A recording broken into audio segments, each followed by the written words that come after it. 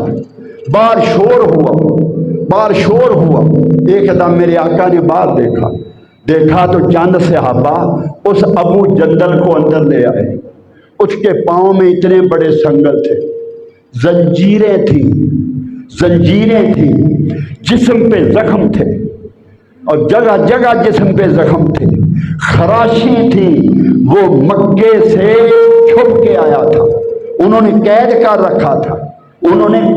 رکھا تھا، وہ وہاں سے سنگل توڑا کے کسی طرح یہاں پہنچا تو انہوں نے حضور کے پیش کیا، آگے پتہ نہ تھا کیا ہو رہا تھا، دیکھا تو اس کا باپ بیٹھا ہوا، اس نے کہا اسے آپ کو واپس کرنا پڑے گا۔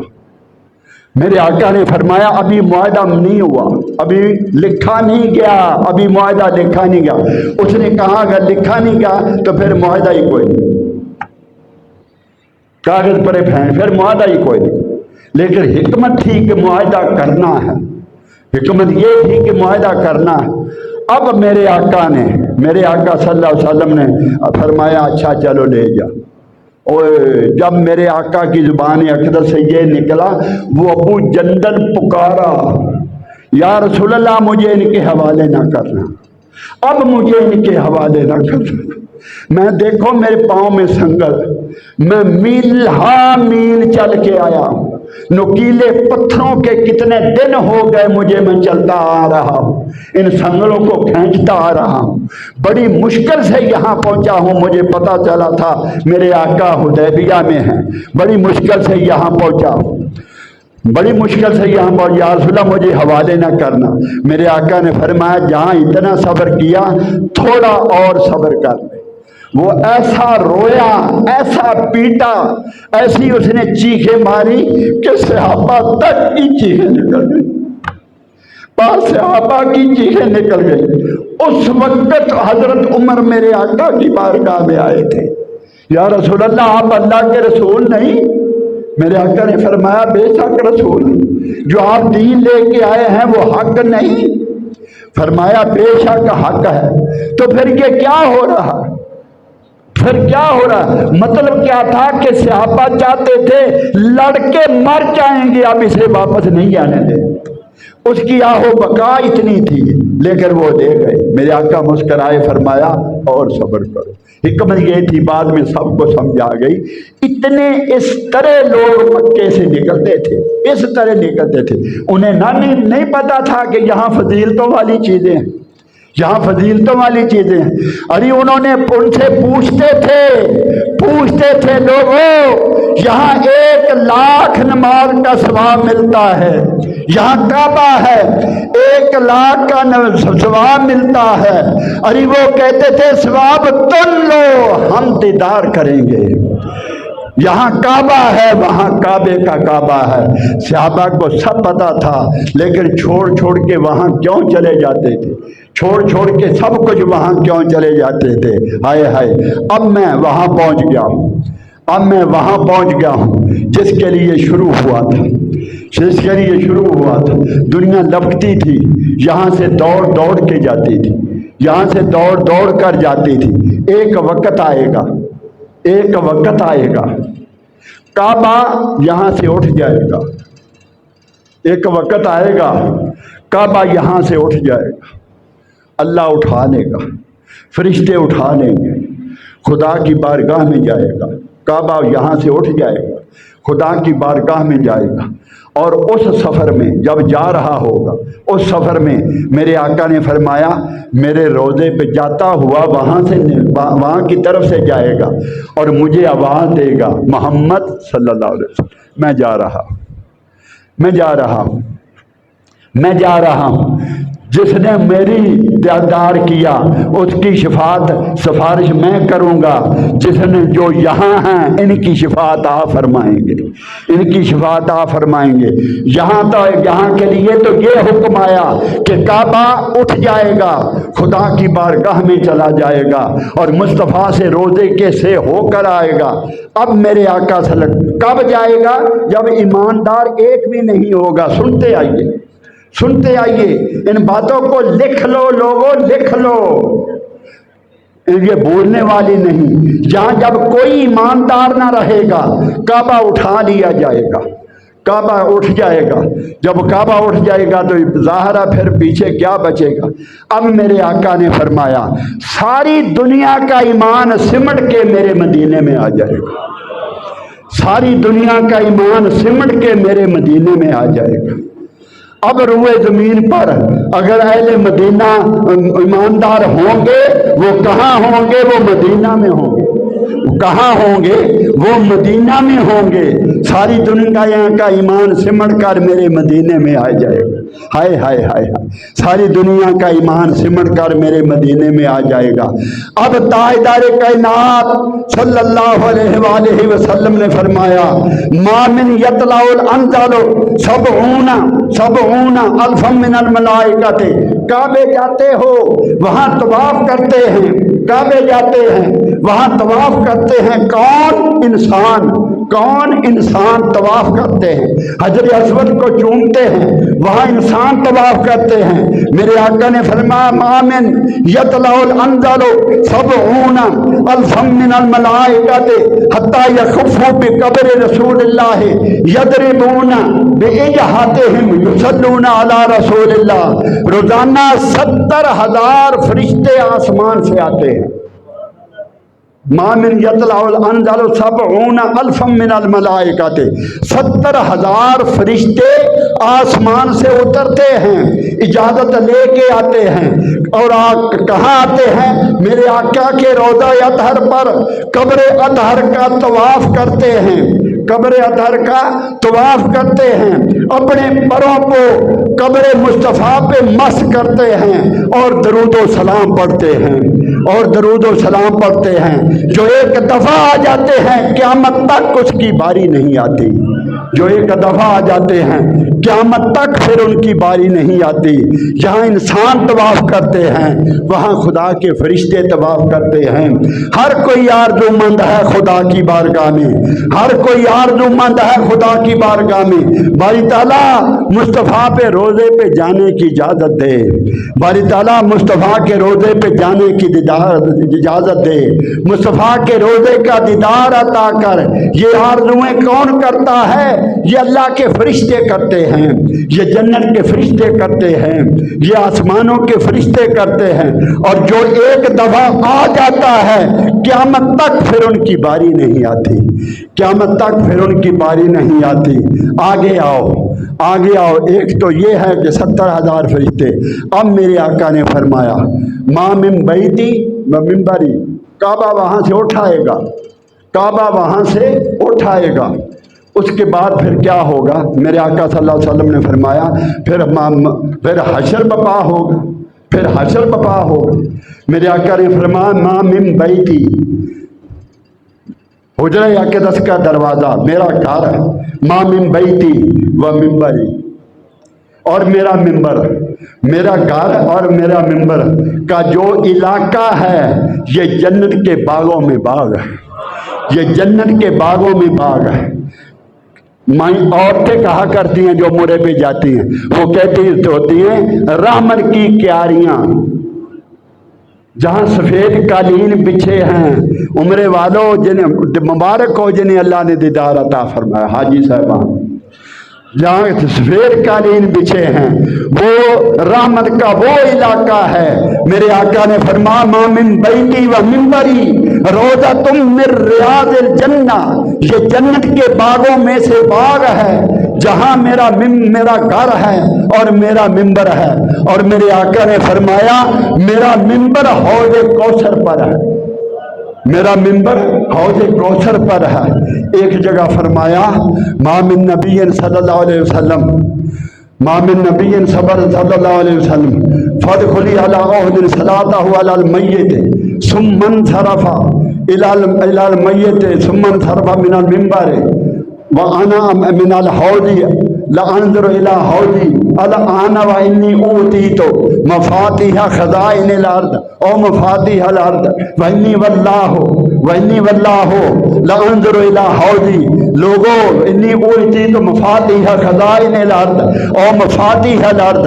آقا دو جہاں صحابہ کے امراء ایک دن ایک جمع غفیر جب میرے آقا کا پتہ چلا کہ احد پہ تشریف لے جا رہے ہیں، حضور صلی اللہ علیہ وسلم احد پہ تشریف لے جا رہے ہیں۔ حضرت صاحب غور سے سننا، اے مفسر قرآنوں ذرا توجہ کرنا، ذرا توجہ کرنا۔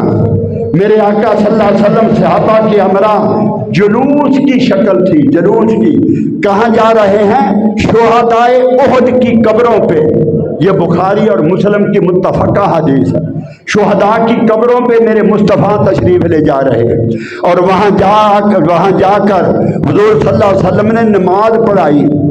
جہاں میرے آقا نے نماز پڑھائی صلاۃ علی المیت، جس طرح میت کی نماز پڑھائی جاتی ہے میرے آقا نے نماز پڑھائی۔ قبروں پہ جانا ہے کس کی سنت؟ کس کی سنت؟ مزارات پہ جانا کس کی سنت؟ میرے آقا کی اور صحابہ کی۔ میں اس لیے آواز دے رہا ہوں، حضرت صاحب ذرا توجہ کرنا، قرآن کے درس دینے والوں ذرا توجہ کرنا۔ آقا دو جہاں نے وہاں کیا کیا؟ نماز پڑھائی۔ یہ میرے آقا کا خاصہ تھا، یہ میرے آقا صلی اللہ علیہ وسلم کا خاصہ تھا۔ نماز پڑھائی حضور صلی اللہ علیہ وسلم نے۔ اب نماز جب پڑھا لی، میرے آقا نے ممبر منگوایا، وہاں ممبر منگوایا، اور ممبر پہ جلوہ افروز ہو گئے۔ میرے آقا ممبر پہ جلوہ افروز ہو گئے، اور ممبر پہ کھڑے ہو کے فرمایا لوگو میری بات کو غور سے سنو، شاید ان قریب وہ آواز آئے اور میں لبیک کہہ دوں، میں لبیک کہہ دوں، اور میری بات غور سے سنو، میری بات۔ اب تمہاری اور میری ملاقات حوض کوثر پہ ہوگی۔ وَإِنِّي وَاللَّهِ لَأَنظُرُ إِلَىٰ حَوْضِي الْآنَ وَإِنِّي أُوتِيتُ۔ اب تمہاری اور میری ملاقات حوض کوثر پہ ہوگی، اور میرے آقا نے فرمایا وَإِنِّي وَاللَّهِ لَأَنظُرُ إِلَىٰ حَوْضِي، خدا کی عزت کی قسم میں یہاں کھڑا حوض کوثر کو اپنی آنکھوں سے دیکھ رہا ہوں، یہاں کھڑا حوض کوثر کو اپنی آنکھوں سے دیکھ رہا ہوں۔ ایک بہت بڑا انکشاف جو اس سے آگے ہونے والا ہے۔ ایک آقا دو جہاں نے یہ خبر دی کہ تمہاری اور میری ملاقات حوض کوثر پہ ہونے والی ہے۔ اب ایک امت کو یہ خوشخبری سنائی کہ اولیاء کی قبروں پہ جانا، شہیدوں کی قبروں پہ جانا، یعنی مردوں کی قبروں پہ جانا مصطفیٰ اور صحابہ کی سنت، اور وہاں عرس منانا، خطابات کرنا، یہ مصطفیٰ کی سنت۔ وہاں میرے آقا نے ممبر منگوایا احد کے مزارات پر، آقا دو جہاں نے ممبر منگوایا، اور ممبر پہ کھڑا ہو کے میرے آقا نے خطاب فرمایا۔ خطاب کرنا بھی سنت، دیدار کے لیے جانا بھی سنت۔ اب میرے آقا نے فرمایا تو تمہارا اور میرا موعد آئندہ حوض کوثر ہوگا، اور آپ نے فرمایا حوض کوثر کو خدا کی قسم میں اپنی آنکھوں سے یہاں کھڑا دیکھ رہا ہوں، لانظر الی حوضی۔ اور میرے آقا نے فرمایا، ایک تو یہ فرمایا کہ حوض کوثر کو میں دیکھ رہا ہوں، اور پھر میرے آقا نے فرمایا وَإِنِّي أُوتِيتُ خزائن الارض، خدا کی قسم زمین کے خزانوں کی چابیاں اللہ نے مجھے عطا فرما دی ہیں، زمین کے خزانوں کی چابیاں۔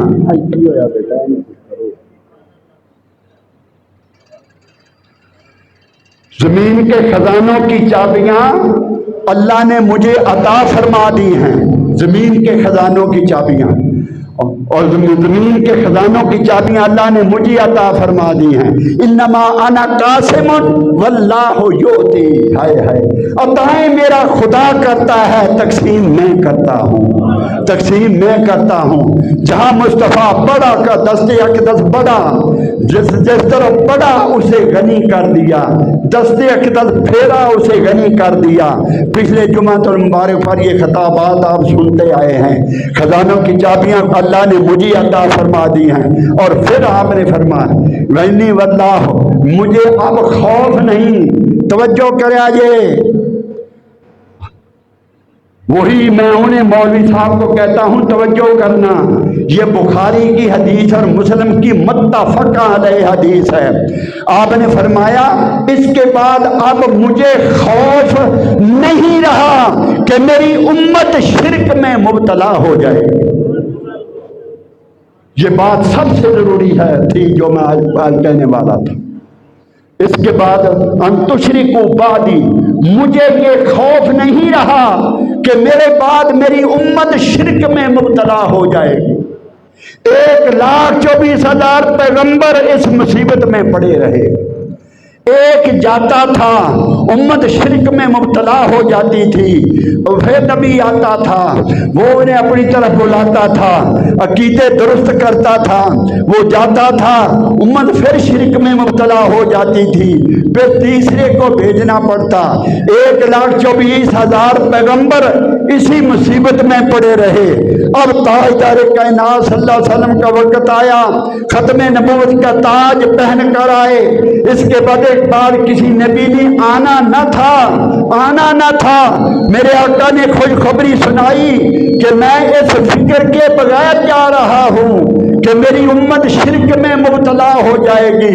اب شرک پلٹ کے میری امت میں نہیں آئے گا، شرک پلٹ کے میری امت میں نہیں آئے گا۔